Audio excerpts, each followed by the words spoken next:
El hombre moderno es una criatura de hábitos, nos entregamos a todo tipo de comodidades y vicios, seguimos supersticiones extrañas y sin sentido. De esta manera, no somos tan diferentes de las personas que vinieron antes que nosotros. Nuestros antepasados tenían sus propios hábitos y creencias, algunos eran extraños y desconcertantes, otros eran casi idénticos a los que practicamos hoy. Moda de alquilar piñas. En el siglo XVIII, las piñas se podían cultivar en invernaderos europeos, pero solo a un gran costo.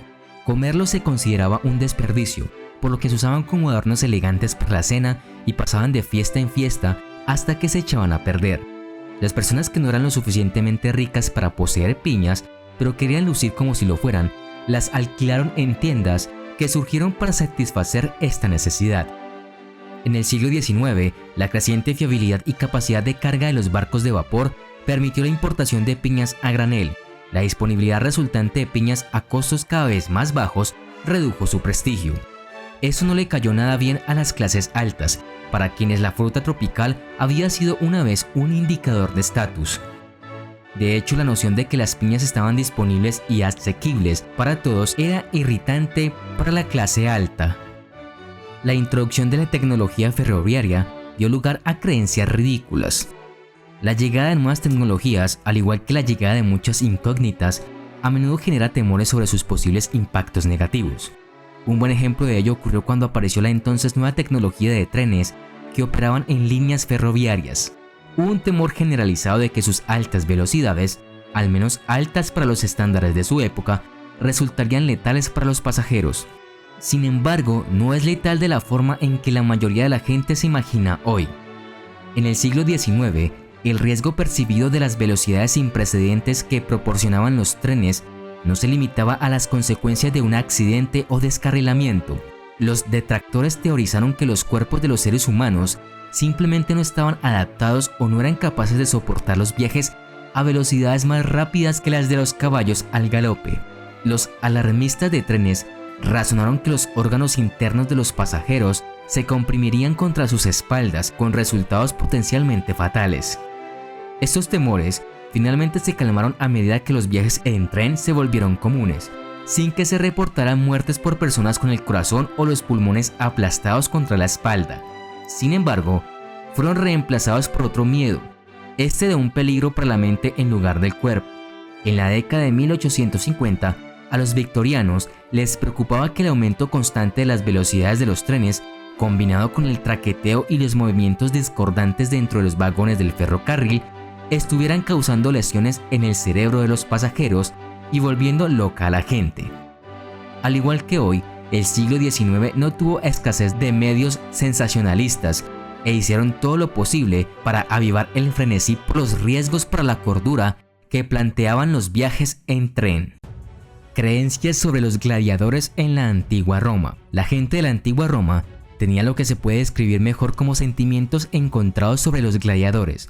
Por un lado, los gladiadores eran despreciados como esclavos, entrenados en condiciones extremadamente brutales, marginados y en general segregados de los romanos libres. Pero sin embargo, debido a su entrenamiento constante, los gladiadores eran impresionantes especímenes físicos.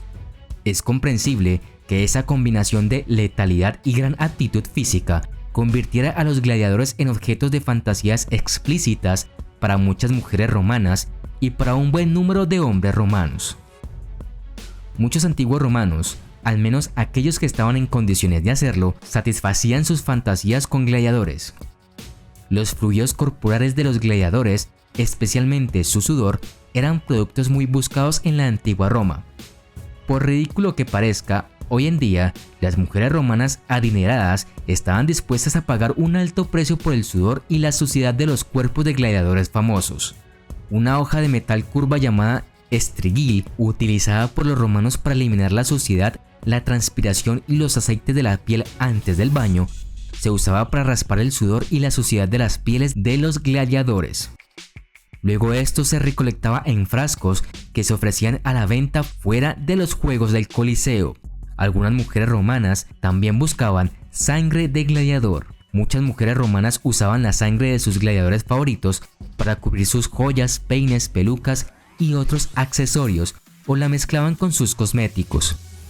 Los gladiadores eran vistos como especialmente viriles, lo que llevó a esto a una práctica algo macabra de usar sangre de gladiador como afrodisíaco. Cuanto más exitoso y famoso era un gladiador, se creía que el afrodisíaco tenía más potencia. El uso de sangre de gladiador no se limitó a cosméticos y afrodisíacos, también se creía que tenía propiedades curativas, particularmente en el tratamiento de la epilepsia. La venda de los pies estaba de moda entre los antiguos chinos. Vendar los pies o aplastar los pies de las mujeres en pequeñas protuberancias se convirtió en una tradición en China a partir de principios de la dinastía Song en la primera mitad de la década del 1000. Esto comenzó cuando una concubina bailarina consumada en la corte del emperador se convirtió en una belleza famosa y tenía los pies más pequeños imaginables. De repente hubo una furia de moda por replicar los diminutos pies de esta concubina bailarina. Esta locura se combinó con las nuevas filosofías confucianas de la dinastía Song, que establecían que las mujeres deberían estar aún más subyugadas a los hombres, especialmente a los padres y maridos. De modo que se arraigó una práctica bárbara, aplastar los pies de niñas aristocráticas y de élite de edades comprendidas entre los 3 y los 5 años, mediante vendajes sucesivos y lentos de los pies, lo que les impedía caminar. Esta práctica les dio a estas niñas unos pies tan pequeños que podían caber en minúsculos zapatos de loto. Poder usar zapatos de loto hizo que estas chicas fueran muy deseables para los pretendientes ricos y bien conectados de las mejores familias en el mercado matrimonial.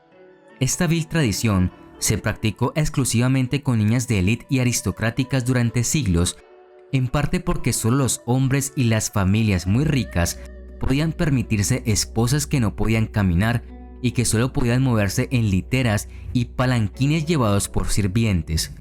Sin embargo, la venda de los pies comenzó a llegar a las clases bajas a finales de la dinastía Ming en la primera mitad del siglo XVII. En ese momento, se consideraba que las mujeres adecuadas tenían los pies vendados. La tradición continuó extendiéndose desde allí.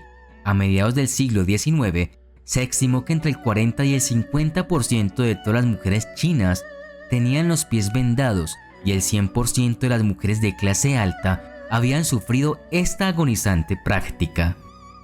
Gatos negros. Muchas culturas están de acuerdo en que los gatos negros son presagios poderosos, pero significan bien o mal. Los antiguos egipcios veneraban a todos los gatos, negros y de otro tipo, y fue allí donde comenzó la creencia de que un gato negro que se cruza en tu camino trae buena suerte. Su reputación positiva se vuelve a registrar mucho más tarde, a principios del siglo XVII, en Inglaterra. El rey Carlos I tenía y atesoraba un gato negro como mascota. A su muerte, se dice que lamentó que su suerte se hubiera ido. La supuesta verdad de la superstición se reforzó cuando fue arrestado al día siguiente y acusado de alta traición. Durante la Edad Media, la gente de muchas otras partes de Europa tenía una creencia completamente opuesta. Pensaban que los gatos negros eran los familiares o compañeros de las brujas, o incluso las propias brujas disfrazadas, y que un gato negro que se cruzaba en tu camino era una señal de mala suerte, una señal de que el diablo te estaba mirando. Esta parece haber sido la creencia dominante de los peregrinos cuando llegaron a América, quizás explicando la fuerte asociación entre los gatos negros y la brujería que existe en ese país hasta el día de hoy.